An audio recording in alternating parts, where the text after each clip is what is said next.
मित्र ने फोन किया है कि किस किस ग्रंथ में लिखा है कि हनुमान जी ने सूर्य को खा लिया, और कितने लोग मानते हैं कि हनुमान जी ने सूर्य को खा लिया। अब कितने लोग मानते हैं, कितने लोग मानते हैं, ये बात उतनी महत्वपूर्ण नहीं है। मानना न मानना अलग बात है। अब आकाश में सूर्य निकला है, कुछ तो कहते हैं सूर्य निकला है, और उस कहते हैं, और कुछ लोग कहते हैं कि हम तो नहीं मानते कि सूर्य निकला है। तो तुम्हारे मानने और न मानने से सूर्य के निकलने न निकलने का कोई संबंध नहीं है। ये प्रतीक शास्त्र है, ये अपनी बातों में कुछ कहना चाहते हैं। वो आपने सुना होगा ना कि बाल समय रवि भक्ष लियो तब तीनों लोक भयो अंधियारो। यानी बचपन में हनुमान जी ने सूर्य को खा लिया था, तब तीनों लोकों में अंधकार हो गया था। इसका क्या अर्थ हुआ?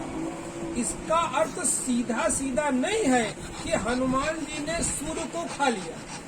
अरे भाई, जरा बुद्धि लगाइए, विचार करिए कि हनुमान जी सूर्य को कैसे खा सकते हैं। सूर्य इतना बड़ा, पृथ्वी से करोड़ों गुना बड़ा सूर्य, और पृथ्वी इतनी छोटी। हनुमान जी कहीं पृथ्वी में तो खड़े होंगे, तो सूर्य को कैसे खा जाएंगे? इसका मतलब ये हुआ, ये प्रतीक शास्त्र है, ये कुछ अपने इससे कुछ समझाना चाहता है।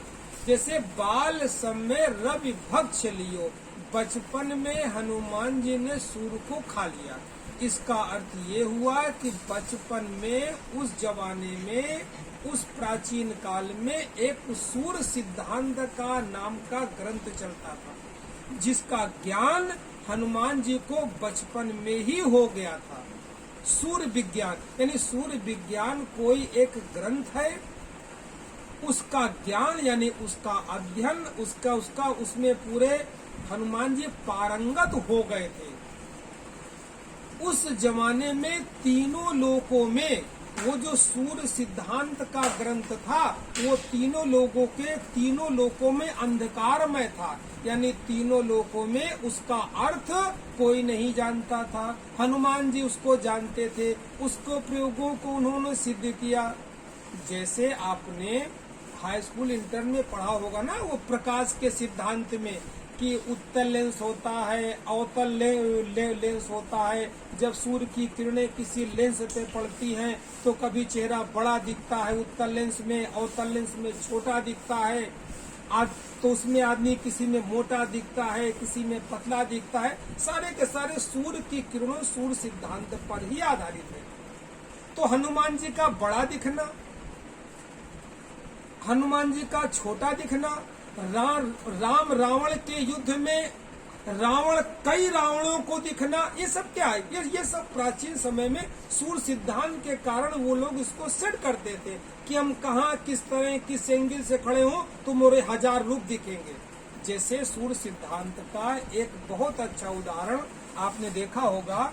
कभी कभी आपने किसी मंदिर में आप गए होंगे, मंदिर में देखा होगा कि मंदिर के मध्य में एक मूर्ति लगी है, एक शीशा इस तरफ लगा, एक शीशा इस तरफ लगा है। पैरेलल अगर दोनों शीशे लगे तो वही मूर्ति जो बीच वाली है, इसमें अनंत मूर्ति दिखेगी। शीशा एक है, मूर्तियां अनंत दिखेंगी। यहाँ भी शीशा एक है, मूर्तियां अनंत दिखेंगी। ये सब सूर्य के किरणों से ही तो है। आदमी का छोटा, हनुमान जी का छोटा होना, बड़ा होना, यहाँ तक कि सूर्य सिद्धांत के द्वारा एक ऐसा भी सिद्धांत उस जमाने में होगा कि आदमी अपने सूर्य सिद्धांत के किसी विधि के द्वारा आदमी अपने ग्रेविटेशन फोर्स को कम कर देता होगा। इसी कारण अपना ग्रेविटेशन फोर्स कम करके हवा में उड़ने का सिद्धांत, हवा में उड़ने की सिद्धि हनुमान जी जानते थे। उस जमाने में तीनों लोकों में ये विद्या सबके लिए अंधकारमय थी। तीनों लोक भयो अंधियारो, यानी तीनों लोक में जो लोग निवास करते थे उनके लिए ये विद्या अंधकारमय थी। इसको जानते नहीं थे। तो ये इस चौपाई का अर्थ हुआ कि बाल समय रवि भक्ष लियो तब तीनों लोक भयो अंधियारो।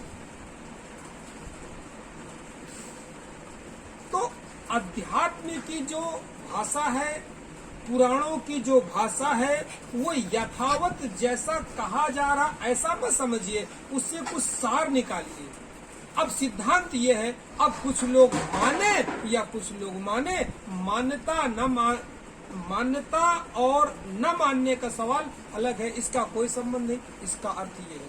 नमस्कार। फिर कभी किसी को कोई इस प्रकार का प्रश्न हो तो आप कमेंट में प्रश्न डालिए, आपका उत्तर दे करके आपको संतुष्ट करने का प्रयास किया जाएगा। हालांकि संतुष्ट और असंतुष्ट होना आपके ऊपर डिपेंड है, आप क्या उत्तर चाहते हैं। ऐसा नहीं कि आप ये उत्तर चाहते हैं, मेरे हिसाब से ये उत्तर है, शास्त्रों के हिसाब ये उत्तर है, अब आप पता नहीं क्या चाहते हैं। आपने कहा कितने लोग इसको मानते हैं, कितने लोग नहीं मानते, तो हमने इसका अर्थ बता दिया। इसी प्रकार योग के अंदर, धर्म के अंदर, कुंडलिनी विज्ञान के अंदर जो भी आपकी कोई भी शंका हो, संख्या कमेंट में लिखिए। आपको वीडियो बना करके प्रयास किया जाएगा कि चारों तरफ से किसी न किसी तरह बात आपकी समझ में आ जाए, क्योंकि जब तक बात आपके समझ में आएगी नहीं, तब तक आप अंतर यात्रा कैसे करेंगे, उसके अनुभव के लिए शुरुआत कैसे करेंगे। तो नमस्कार। अच्छी लगे तो वीडियो को शेयर करिए, कमेंट करिए। धन्यवाद।